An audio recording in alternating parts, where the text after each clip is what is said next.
forever on fire. Valmiki ಬಹುಕೋಟಿ ಹಗರಣದಲ್ಲಿ CM ನೇರ ಭಾಗಿಯಾಗಿದ್ದಾರೆ. ಕೂಡಲೇ ಮುಖ್ಯಮಂತ್ರಿಗಳು ರಾಜೀನಾಮೆ ಕೊಡಬೇಕು. ಮೈಸೂರಿನಲ್ಲಿ ಜೆಡಿಎಸ್ ಶಾಸಕ ಜಿಟಿ ದೇವೇಗೌಡ ಹೇಳಿಕೆ ಕೊಟ್ಟಿದ್ದಾರೆ. ಹಣಕಾಸು ಇಲಾಖೆ ಇರೋದೇ ಮುಖ್ಯಮಂತ್ರಿಗಳ ಅಧೀನದಲ್ಲಿ. ಸಿಎಂ ಅನುಮತಿ ಇಲ್ಲದೆ ಹಣ ಹೇಗೆ ವರ್ಗಾವಣೆ ಆಯಿತು? ಹಣ ವರ್ಗಾವಣೆಗೆ ಯಾರು ಜವಾಬ್ದಾರಿ ಅಂತ ಪ್ರಶ್ನೆ ಮಾಡಿದ್ದಾರೆ ಜಿಟಿ ದೇವೇಗೌಡ. ಮುಖ್ಯಮಂತ್ರಿಗಳು ನೇರ ಹೊಣೆ. ಇದಕ್ಕೆ ಮುಖ್ಯಮಂತ್ರಿಗಳು ಹೊಣೆ ಅಂತಲ್ಲ, ಈ ಸರ್ಕಾರದಿಂದ ಏನೇ ಆದರೂ ಅದು ಮುಖ್ಯಮಂತ್ರಿಗಳ ಹೊಣೆ. ಅದಕ್ಕೆ ಅವರು ಮುಖ್ಯಮಂತ್ರಿ ಅಂತ ಕರೀತಾರೆ. ಇಡೀ ಕ್ಯಾಬಿನೆಟ್ಗೆ ನಾಯಕ ಅಂತ ಅದಕ್ಕೆ ಇಟ್ಟಿರು. ಯಾರು ಏನೇ ತಪ್ಪು ಮಾಡಿದ್ರು ಹೊಣೆಗಾರಿಕೆ ಮುಖ್ಯಮಂತ್ರಿಯದ್ದಾಗಿರುತ್ತೆ. ಸೊ ರಾಜೀನಾಮೆ ಕೊಡಬೇಕು ಅಂತ ಜಿಟಿ ದೇವೇಗೌಡರು ಕೇಳ್ಕೊಂಡಿದ್ದಾರೆ. ಸಿದ್ದರಾಮಯ್ಯನವರೇ ಹಣಕಾಸು ಸಚಿವರು, ಅವರೇ ಹಣಕಾಸು ಸಚಿವರು ಅಲ್ಲನಪ್ಪ, ಅವರ ಅಡಿದಲ್ಲಿ ಆಗಿದೆಯಲ್ಲ ಈಗ. ವಾಲ್ಮೀಕಿ ನಿಗಮದಲ್ಲಿ ಸಿದ್ದರಾಮಯ್ಯನವರೇ ಹಣಕಾಸು ಸಚಿವರಿದ್ದಾರೆ. ಹಣಕಾಸು ಇಲಾಖೆ ಅನುಮತಿ ಪಡೆದೆ 187 ಕೋಟಿನ ದುರುಪಯೋಗ ಪಡಿಸೋಕ್ಕಾಯ್ತದ? 94 ಕೋಟಿನ ಅಕೌಂಟ್ ಓಪನ್ ಮಾಡ್ಬೇಕಾದ್ರೆ ಹಣಕಾಸು ಇಲಾಖೆಯಿಂದ ಅನುಮತಿ ಬೇಕಲ್ಲ, ಅನುಮತಿ ಪಡಿಬೇಕಲ್ವೇನ್ರಿ? ಇದಕ್ಕೆ ಯಾರು ಜವಾಬ್ದಾರಿ? ಮತ್ತೆ ಯಾರು ಜವಾಬ್ದಾರಿ ಹೇಳ್ರಿ? ಮತ್ತೆ ಇಲ್ಲಿ ಎಮ್.ಎಲ್.ಎ ಜವಾಬ್ದಾರಿ, ಇಲ್ಲಾರೇ ಜವಾಬ್ದಾರಿ ಆಗಬೇಕು. ವಾಲ್ಮೀಕಿ ನಿಗಮದ ಆಗಿರ್ತಕ್ಕಂಥದ್ದಕ್ಕೂ ಆ ಹಣಕಾಸು ಇಲಾಖೆಗೂ ಸಂಬಂಧ ಇದೆ. ಹಣಕಾಸು ಇಲಾಖೆ ಯಾರ ಕೈಲಿದೆ? ಮುಖ್ಯಮಂತ್ರಿಗಳ ಕೈಲಿದೆ. ಮುಖ್ಯಮಂತ್ರಿಗಳು ಈ ಜವಾಬ್ದಾರಿ ಇದು ಹಣ ಹೊರಬೇಕಾಗ್ತದೆ. ಅಥವಾ ಯಾರ್ಯಾರಿಗೆ ಹೋಗಿದೆ ಹಣ, ಯಾರ್ಯಾರಿಗೆ ಹೋಗಿದೆ ಈ ಹಣ, ಯಾರ್ಯಾರಿಗೆ ಹೋಗಿದೆ, ಯಾರ್ಯಾರು ಕೈ ಸೇರಿದೆ, ಇದೆಲ್ಲ ಯಾವಾಗ ಗೊತ್ತಾಗೋದು? ತನಿಖೆಯಿಂದ ಗೊತ್ತಾಯ್ತದೆ. ಇಡಿಯವ್ರು ಮಾಡ್ತಿದ್ದಾರೆ ಈಗ. ವಾಲ್ಮೀಕಿ ಬಹುಕೋಟಿ ಹಗರಣದಲ್ಲಿ ಸಿಎಂ ನೇರ ಭಾಗಿಯಾಗಿದ್ದಾರೆ. ಕೂಡಲೇ ಮುಖ್ಯಮಂತ್ರಿಗಳು ರಾಜೀನಾಮೆ ಕೊಡಬೇಕು. ಮೈಸೂರಿನಲ್ಲಿ ಜೆಡಿಎಸ್ ಶಾಸಕ ಜಿಟಿ ದೇವೇಗೌಡ ಹೇಳಿಕೆ ಕೊಟ್ಟಿದ್ದಾರೆ. ಹಣಕಾಸು ಇಲಾಖೆ ಇರೋದೇ ಮುಖ್ಯಮಂತ್ರಿಗಳ ಅಧೀನದಲ್ಲಿ. ಸಿಎಂ ಅನುಮತಿ ಇಲ್ಲದೆ ಹಣ ಹೇಗೆ ವರ್ಗಾವಣೆ ಆಯಿತು? ಹಣ ವರ್ಗಾವಣೆಗೆ ಯಾರು ಜವಾಬ್ದಾರಿ ಅಂತ ಪ್ರಶ್ನೆ ಮಾಡಿದ್ದಾರೆ ಜಿಟಿ ದೇವೇಗೌಡ. ಮುಖ್ಯಮಂತ್ರಿಗಳು ನೇರ ಹೊಣೆ.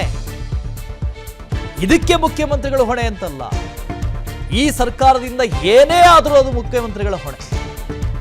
ಅದಕ್ಕೆ ಅವರು ಮುಖ್ಯಮಂತ್ರಿ ಅಂತ ಕರೀತಾರೆ. ಇಡೀ ಕ್ಯಾಬಿನೆಟ್ಗೆ ನಾಯಕ ಅಂತ ಅದಕ್ಕೆ ಇಟ್ಟಿರು. ಯಾರು ಏನೇ ತಪ್ಪು ಮಾಡಿದ್ರು ಹೊಣೆಗಾರಿಕೆ ಮುಖ್ಯಮಂತ್ರಿಯದ್ದಾಗಿರುತ್ತೆ. ಸೊ ರಾಜೀನಾಮೆ ಕೊಡಬೇಕು ಅಂತ ಜಿಟಿ ದೇವೇಗೌಡರು ಕೇಳ್ಕೊಂಡಿದ್ದಾರೆ. ಸಿದ್ದರಾಮಯ್ಯನವರೇ ಹಣಕಾಸು ಸಚಿವರು, ಅವರೇ ಹಣಕಾಸು ಸಚಿವರು ಅಲ್ಲನಪ್ಪ, ಅವರ ಅಡಿದಲ್ಲಿ ಆಗಿದೆಯಲ್ಲ ಈಗ. ವಾಲ್ಮೀಕಿ ನಿಗಮದಲ್ಲಿ ಸಿದ್ದರಾಮಯ್ಯನವರೇ ಹಣಕಾಸು ಸಚಿವರಿದ್ದಾರೆ. ಹಣಕಾಸು ಇಲಾಖೆ ಅನುಮತಿ ಪಡೆದೆ 187 ಕೋಟಿನ ದುರುಪಯೋಗ ಪಡಿಸೋಕ್ಕಾಯ್ತದ? 94 ಕೋಟಿನ ಅಕೌಂಟ್ ಓಪನ್ ಮಾಡ್ಬೇಕಾದ್ರೆ ಹಣಕಾಸು ಇಲಾಖೆಯಿಂದ ಅನುಮತಿ ಬೇಕಲ್ಲ, ಅನುಮತಿ ಪಡಿಬೇಕಲ್ವೇನ್ರಿ? ಇದಕ್ಕೆ ಯಾರು ಜವಾಬ್ದಾರಿ? ಮತ್ತೆ ಯಾರು ಜವಾಬ್ದಾರಿ ಹೇಳ್ರಿ? ಮತ್ತೆ ಇಲ್ಲಿ ಎಮ್.ಎಲ್.ಎ ಜವಾಬ್ದಾರಿ, ಇಲ್ಲಾರೇ ಜವಾಬ್ದಾರಿ ಆಗಬೇಕು. ವಾಲ್ಮೀಕಿ ನಿಗಮದ ಆಗಿರ್ತಕ್ಕಂಥದ್ದಕ್ಕೂ ಆ ಹಣಕಾಸು ಇಲಾಖೆಗೂ ಸಂಬಂಧ ಇದೆ. ಹಣಕಾಸು ಇಲಾಖೆ ಯಾರ ಕೈಲಿದೆ? ಮುಖ್ಯಮಂತ್ರಿಗಳ ಕೈಲಿದೆ. ಮುಖ್ಯಮಂತ್ರಿಗಳು ಈ ಜವಾಬ್ದಾರಿ ಇದು ಹಣ ಹೊರಬೇಕಾಗ್ತದೆ. ಅಥವಾ ಯಾರ್ಯಾರಿಗೆ ಹೋಗಿದೆ ಹಣ, ಯಾರ್ಯಾರಿಗೆ ಹೋಗಿದೆ ಈ ಹಣ, ಯಾರ್ಯಾರಿಗೆ ಹೋಗಿದೆ, ಯಾರ್ಯಾರು ಕೈ ಸೇರಿದೆ, ಇದೆಲ್ಲ ಯಾವಾಗ ಗೊತ್ತಾಗೋದು? ತನಿಖೆಯಿಂದ ಗೊತ್ತಾಯ್ತದೆ. ಇಡಿಯವ್ರು ಮಾಡ್ತಿದ್ದಾರೆ ಈಗ.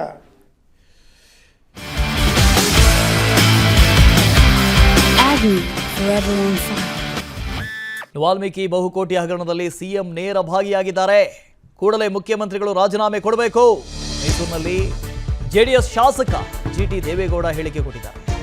ಹಣಕಾಸು ಇಲಾಖೆ ಇರೋದೇ ಮುಖ್ಯಮಂತ್ರಿಗಳ ಅಧೀನದಲ್ಲಿ. ಸಿಎಂ ಅನುಮತಿ ಇಲ್ಲದೆ ಹಣ ಹೇಗೆ ವರ್ಗಾವಣೆ ಆಯಿತು? ಹಣ ವರ್ಗಾವಣೆಗೆ ಯಾರು ಜವಾಬ್ದಾರಿ ಅಂತ ಪ್ರಶ್ನೆ ಮಾಡಿದ್ದಾರೆ ಜಿಟಿ ದೇವೇಗೌಡ. ಮುಖ್ಯಮಂತ್ರಿಗಳು ನೇರ ಹೊಣೆ. ಇದಕ್ಕೆ ಮುಖ್ಯಮಂತ್ರಿಗಳು ಹೊಣೆ ಅಂತಲ್ಲ, ಈ ಸರ್ಕಾರದಿಂದ ಏನೇ ಆದರೂ ಅದು ಮುಖ್ಯಮಂತ್ರಿಗಳ ಹೊಣೆ. ಅದಕ್ಕೆ ಅವರು ಮುಖ್ಯಮಂತ್ರಿ ಅಂತ ಕರೀತಾರೆ. ಇಡೀ ಕ್ಯಾಬಿನೆಟ್ಗೆ ನಾಯಕ ಅಂತ ಅದಕ್ಕೆ ಇಟ್ಟಿರು. ಯಾರು ಏನೇ ತಪ್ಪು ಮಾಡಿದ್ರು ಹೊಣೆಗಾರಿಕೆ ಮುಖ್ಯಮಂತ್ರಿಯದ್ದಾಗಿರುತ್ತೆ. ಸೊ ರಾಜೀನಾಮೆ ಕೊಡಬೇಕು ಅಂತ ಜಿಟಿ ದೇವೇಗೌಡರು ಕೇಳ್ಕೊಂಡಿದ್ದಾರೆ. ಸಿದ್ದರಾಮಯ್ಯನವರೇ ಹಣಕಾಸು ಸಚಿವರು, ಅವರೇ ಹಣಕಾಸು ಸಚಿವರಲ್ಲನಪ್ಪ, ಅವರ ಅಡಿಯಲ್ಲಿ ಆಗಿದೆಯಲ್ಲ ಈಗ. ವಾಲ್ಮೀಕಿ ನಿಗಮದಲ್ಲಿ ಸಿದ್ದರಾಮಯ್ಯನವರೇ ಹಣಕಾಸು ಸಚಿವರಿದ್ದಾರೆ. ಹಣಕಾಸು ಇಲಾಖೆ ಅನುಮತಿ ಪಡೆದೆ 187 ಕೋಟಿನ ದುರುಪಯೋಗ ಪಡಿಸೋಕ್ಕಾಯ್ತದ? 94 ಕೋಟಿನ ಅಕೌಂಟ್ ಓಪನ್ ಮಾಡ್ಬೇಕಾದ್ರೆ ಹಣಕಾಸು ಇಲಾಖೆಯಿಂದ ಅನುಮತಿ ಬೇಕಲ್ಲ, ಅನುಮತಿ ಪಡಿಬೇಕಲ್ವೇನ್ರಿ? ಇದಕ್ಕೆ ಯಾರು ಜವಾಬ್ದಾರ? ಮತ್ತೆ ಯಾರು ಜವಾಬ್ದಾರಿ ಹೇಳ್ರಿ? ಮತ್ತೆ ಇಲ್ಲಿ MLA ಜವಾಬ್ದಾರಿ, ಇಲ್ಲಾರೇ ಜವಾಬ್ದಾರಿ ಆಗಬೇಕು. ವಾಲ್ಮೀಕಿ ನಿಗಮದ ಆಗಿರ್ತಕ್ಕಂಥದ್ದಕ್ಕೂ ಆ ಹಣಕಾಸು ಇಲಾಖೆಗೂ ಸಂಬಂಧ ಇದೆ. ಹಣಕಾಸು ಇಲಾಖೆ ಯಾರ ಕೈಲಿದೆ? ಮುಖ್ಯಮಂತ್ರಿಗಳ ಕೈಲಿದೆ.